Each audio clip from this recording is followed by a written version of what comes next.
Hi, Unpacked listeners. It's your host, Aislinn Green. If you listened to our September 12th episode, you know that Afar is celebrating its 15-year anniversary this year. I've been with the company for 10 of those years, and I love that Afar has always been rooted in the power of experiential travel. As we reflect on the past 15 years of Afar, we're celebrating our legacy and our commitment to making travel a force for good. So, for the next 4 months, we're dipping into the archives of our other podcast, Travel Tales, which celebrates the life-changing power of travel. Many of the episodes you'll hear started out as a story in the print magazine, like this episode from Afar contributing writer Chris Collin. Chris has a knack for finding quirky but deeply meaningful stories. He's climbed mountains to build friendships in Austria, learned how to be sad in Ireland, and foraged for seaweed in Oregon. And back in 2015, he learned that in Tokyo, you can actually rent a friend. And maybe it sounds a little kitschy, but as he navigates these relationships with his new friends, Chris discovers the truth. And what he learns changes the way that he views Japan and his own friendships.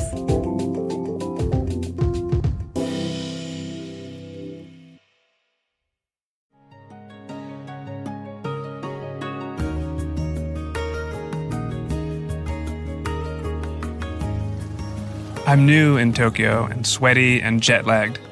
I don't understand where I am exactly, don't understand the lunch menu in front of me at this little curry place, or even if it is a lunch menu, could be a religious tract or a laminated ransom note. But I'm also entirely at ease. I owe this to my friend Miyabi, who's sitting across from me. She's one of those reassuring presences, warm and eternally nodding and unfailingly loyal, like she will never leave my side. At least not for another 90 minutes, which is how much of her friendship I've paid for. Miyabi isn't a prostitute, or an escort, or an actor, or a therapist. For the past 5 years, she's been a professional rent-a-friend, working for a company called Client Partners.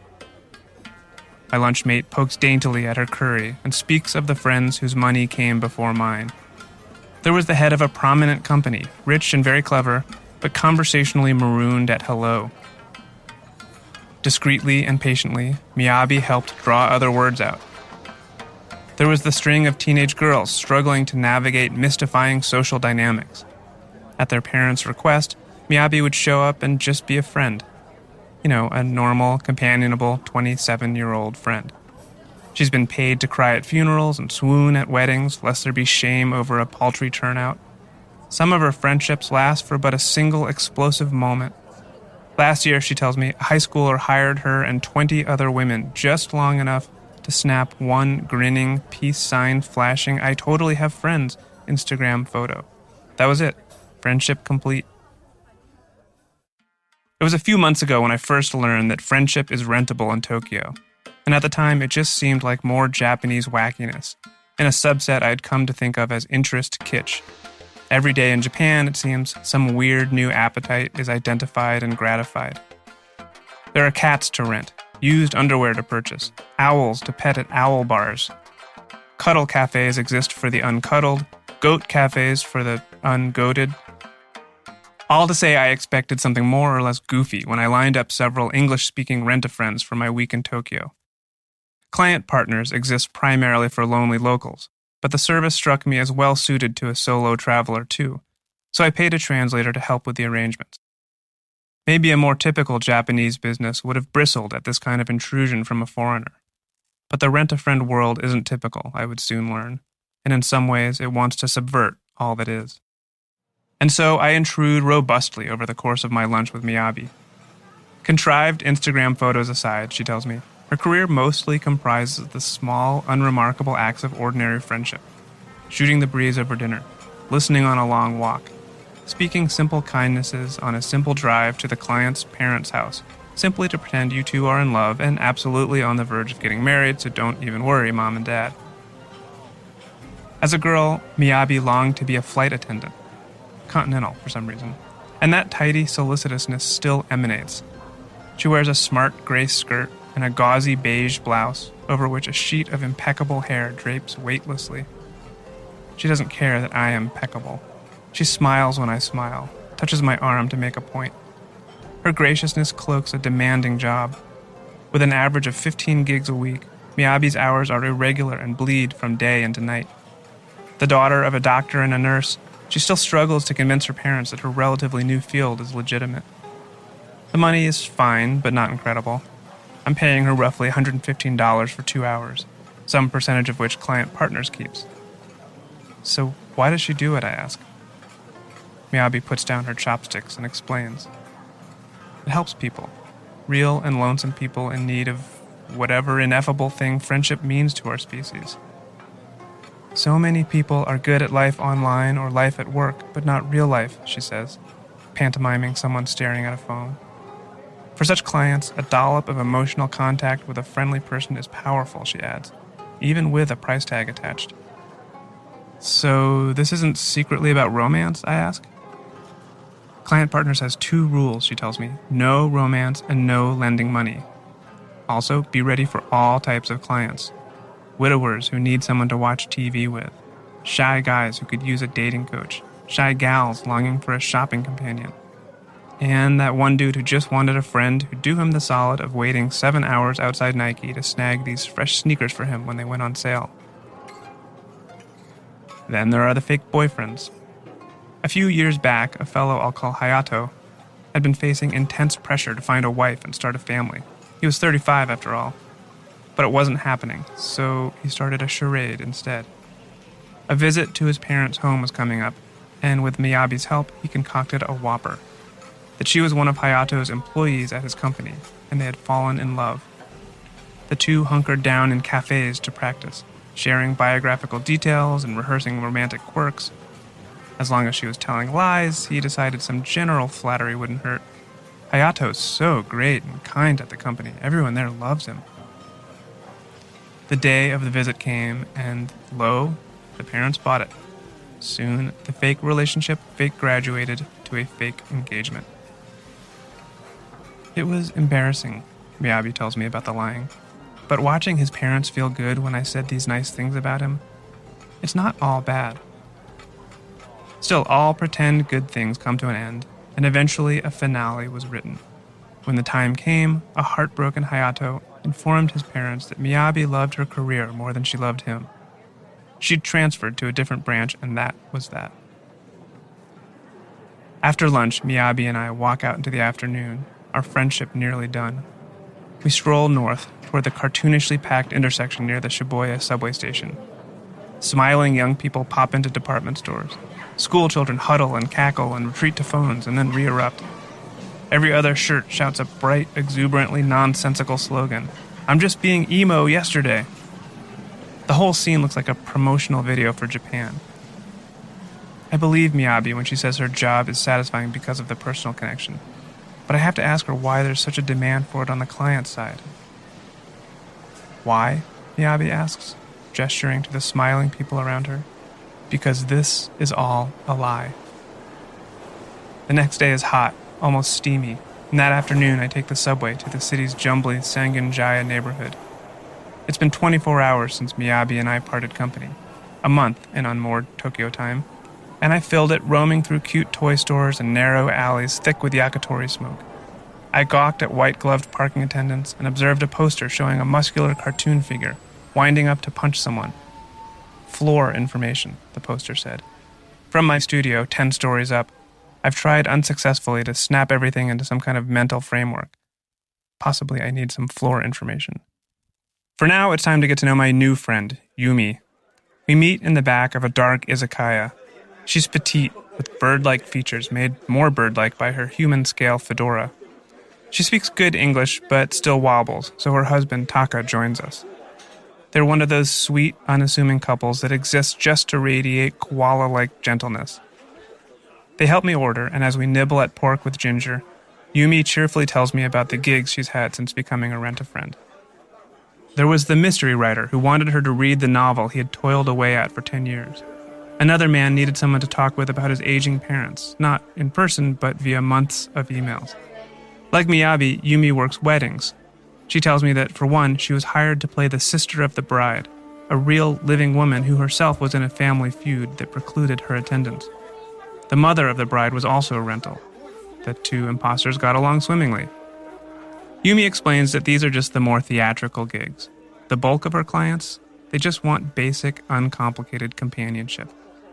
From Yumi's vantage point, the breadth and depth of that need says something profound about her country. There's a word in Japanese, gamen, that translates roughly as stoic forbearance in the face of the unbearable. It's a deep-seated Japanese value, this idea that you suck it up no matter what's happening. A lot has been happening in Japan. Anxiety and depression spiked after the Fukushima nuclear disaster, according to the World Health Organization. The country itself is shrinking, its population plummeting and aging rapidly. And there's the apparently growing problem of people who literally work themselves to death. A third of suicides have been attributed to overwork. All of that, Yumi and Taka say, but you must act like everything's fine. I gather this is the lie Miyabi was referring to. Enter the Rent-A-Friend. Not a miracle cure, no, but maybe a pressure valve. Client Partners, the friend agency, is 6 years old and the largest in Japan, with 8 branches across Tokyo and another that more recently opened in Osaka. With us, Yumi says, people can talk about their feelings without worrying what their real friends think. After lunch, we wander around a scattering of 100-yen stores. For 100 yen, I could buy a dusty old mug or a weird cat statue or a pouch of dried plums. And then, suddenly, my time is up. Before parting ways at the subway entrance, we ask someone to snap our photo. That funny kinship that forms in front of a camera, the arms around each other, the shared self-consciousness. It seems to happen for us too. Yumi writes her address in my notebook, draws a cartoon of herself in her fedora. Send me the picture, she writes beside it.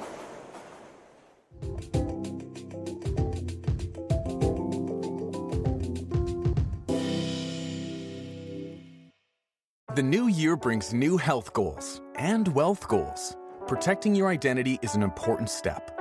Your info is in endless places that could expose you to identity theft, leading to lost funds. LifeLock monitors millions of data points per second.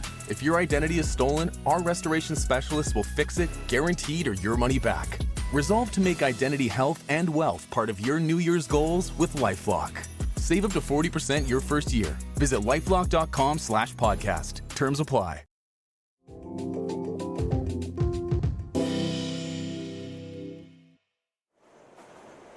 On my own over the next few days, I develop a seamless routine of leaving the apartment, drifting vaguely toward the address on my phone, squinting confusedly, doubling back, eating some gyoza, and eventually stumbling onto my destination.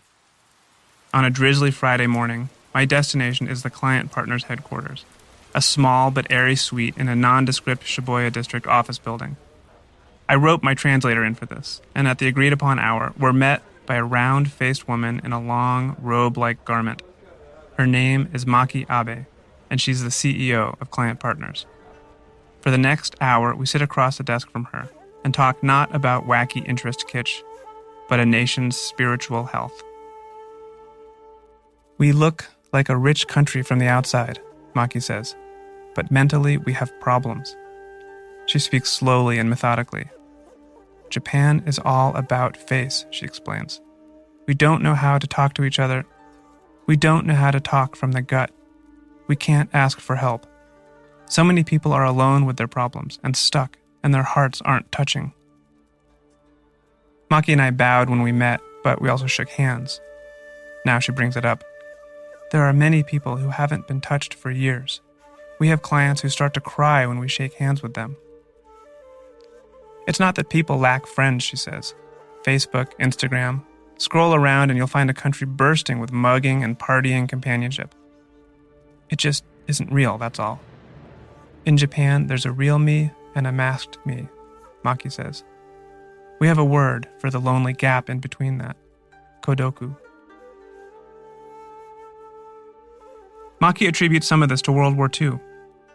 Spiritual consciousness was widespread before that, she says. Harmony and helping each other was the national spirit. Now we've got selfishness instead. Not even people looking out for their own families, just themselves. Maki's perspective, to be sure, should probably be taken with a little salt. I've yet to encounter a country without a similar narrative. Things were better, now they're worse. And maybe the CEO of a friendship rental company can't help but see fissures in the psychic landscape. Or maybe the crisis is real. Regardless, Maki wants to fix it, one synthetic relationship at a time. Before we part, she tells me client partner's ultimate goal is to render itself unnecessary. With that, I head back out to the street, where the morning's gentle rain has exploded into great lashing sheets. I walk back to my studio in the downpour. The city's slick and black and hurrying. Tokyo is too overwhelming to explore with an unfocused mind. It will break that mind. But go in with something specific to Mall, and this alternately churning and serene metropolis makes a pleasantly delirious backdrop. Me, I'm pondering a phenomenon I've flown 5,000 miles to understand. Sure, renting a friend is inherently absurd. But friendship itself is a nebulous and imprecise relationship when you think about it. And in dragging it into the black and white realm of commerce, this industry might actually be a force for clarity in a strange way. Arguably, I am extra primed to absorb some clarity from people who are literally pros at being friends. I recently turned 40. When we were 22 or so, some close friends and I formed an only half-joking kind of men's group. Each month, we'd meet at some grimy bar and aim for a structured discussion of how we were doing. The hope was to lock in some habits of openness that seemed lacking in the older men we saw, and to not become reclusive and boring and taciturn in middle age. Looking back now, I think we also just wanted to keep friendship front and center, to never stop with the profound and idiotic nights at the grimy bars. Nearly 2 decades later, staggering through the rain on a Tokyo afternoon, I take stock. I'd say we've avoided taciturn and reclusive, slipped a little on the boring and open front. But keeping friendship truly central, that's a tall order. When you're young, friendship is pure, a perfect and drunken snowflake. But as you get older, you see it can be complicated. Are my decades-old relationships truly superior to the commercial variety? Okay, yes, duh. But they're also more problematic. Even with one's dearest friends, someone invariably feels slighted or underappreciated now and then. Say what you will about rent-a-friends, but they bypass that whole dynamic. You don't wonder about a rent-a-friend's real feelings about you because you know them. In fact, they abide by a clearly delineated rate. With the matter of intention taken off the table, you're free to focus on just having a nice time, on connecting in that very moment. The rain lets up before I quite decide to trade my dearest amateur friends for platonic prostitutes, but I suppose I could put a few on notice. It's my last night in Tokyo when I meet my final friend, Yusuke. It's a balmy evening, and we meet outside the subway station in Yoyogi. He's got a big mop of hair and old soul eyes, and within a couple minutes, we're exchanging life stories. By day, Yusuke sells furniture to corporate offices, a job, he tells me, that involves similar moves to being a friend. Express curiosity, open up about yourself first. It's a show, he says. But artifice and all, he's a sweet and unguarded sprite of a fellow. He lived in various countries as a student, and honed that easygoing adaptability common among kids who bounce around. He expresses curiosity and opens up. Soon he's leading me down a dark, wet street to a rickety okonomiyaki joint. Within a few minutes, he's showing me how to cook our own savory pancakes on the tabletop stove between us. Like many Japanese people, Yusuke works 10-hour days, and when his workday is over, he often spends the rest of the night with those same colleagues, eating or drinking till all hours. Tonight, I gather, is a welcome break from that routine. We talk about childhood and relationships and aging. Because our temperaments align, or because I'm comfy in Tokyo by now, or because we're both guys, conversation is easy. At one point, the waiter offers us drinks. Yusuke says no alcohol on duty, and I realize I'd forgotten this was duty at all. I've paid for every word Yusuke has uttered, but I'm also certain we've forged something genuine. I've never hired a prostitute. Maybe it's easier to believe their professed affections than I had imagined, even as the money is right there in front of you. Or maybe life is complicated. Maybe affection can be paid for and real at the same time. Toward the end of our meal, Yusuke and I find ourselves discussing our grandfathers. It was meant to be a conversation about how social life evolves with age, but it becomes one about World War II. Both men had served, ostensibly, I suppose, trying to kill one another somewhere in the South Pacific. Each, we agree, had been deeply affected by those years. The sins of our respective countries could have plunged the meal into awkwardness, but in fact the opposite happened. For a moment, we were just two friends, talking openly about how an earlier generation couldn't talk so openly. When later we part ways, we'll agree to stay in touch, and though we won't, we'll mean it in that moment. In the weeks ahead, it will occur to me I'm grateful for all the elements: the smell of the pancakes, the talk of grandfathers, the wet pavement outside. Years from now, those things might just remind me of another wacky cultural phenomenon that took hold in Japan. Or they might summon the memory of this nice furniture salesman named Yusuke, a mop-headed guy who for a couple hours one night in Tokyo started to become a friend.